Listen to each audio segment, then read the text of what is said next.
Saat ditangkap, ketiga pelaku terpaksa dilumpuhkan dengan timah panas lantaran melakukan perlawanan saat polisi melakukan penyelidikan. Satu pelaku merupakan narapidana kasus narkoba yang masih menjalani hukuman. Sementara, dua pelaku lainnya merupakan warga yang menjadi pengedar sabu. Kasus ini terbongkar berkat informasi petugas rutan yang curiga dengan sebuah charger laptop yang dititip oleh narapidana. Setelah dilakukan pengecekan, charger laptop tersebut berisi satu paket sabu seberat 50 gram.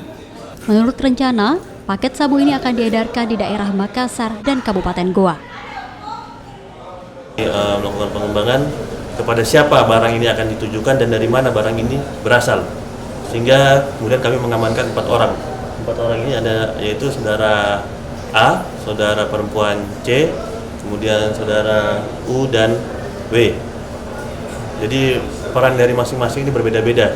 Jadi ada yang menyuruh, ada yang kurir, ada juga yang mengatur perpindahan barang tersebut.